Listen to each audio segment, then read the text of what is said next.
Demo ke-21 FLRM minta Kejati ungkap dugaan keterlibatan Bupati Malra.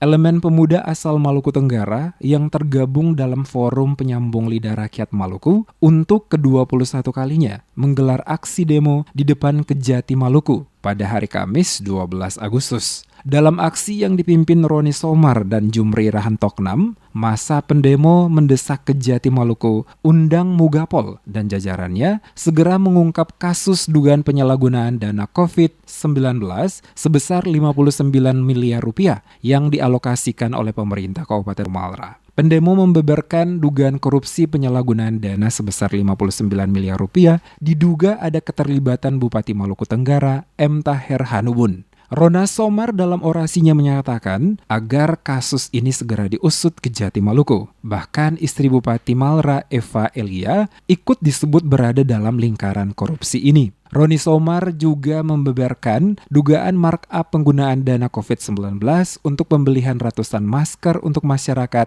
yang mendiami 11 kecamatan di Kabupaten Malra yang menelan anggaran 5,2 miliar rupiah. Mewakili Kejati undang Mugapol, Koordinator Bidang Intelijen Filipus Yahaan bertemu dan melakukan dialog langsung dengan pendemo. Dikatakan proses mengungkap kasus korupsi butuh waktu, sehingga pendemo diminta untuk bersabar. Siahaan belum bisa menjawab banyak terkait dengan proses kasus tersebut dan berjanji akan menyampaikannya kepada Kejati maupun pimpinan yang berwenang menangani perkara tersebut. Baik, kami tampung juga aspirasi kalian. Kebetulan di pimpinan tidak ada di tempat. Saya mewakili pimpinan di sini menerima aspirasi kalian. Nanti apapun yang kalian tadi katakan akan saya sampaikan ke pimpinan. Akan saya sampaikan. Kalian harus sabar. Memang dalam pemeriksaan, dalam proses semua itu ada butuh waktu. Itu saja saya bisa sampaikan.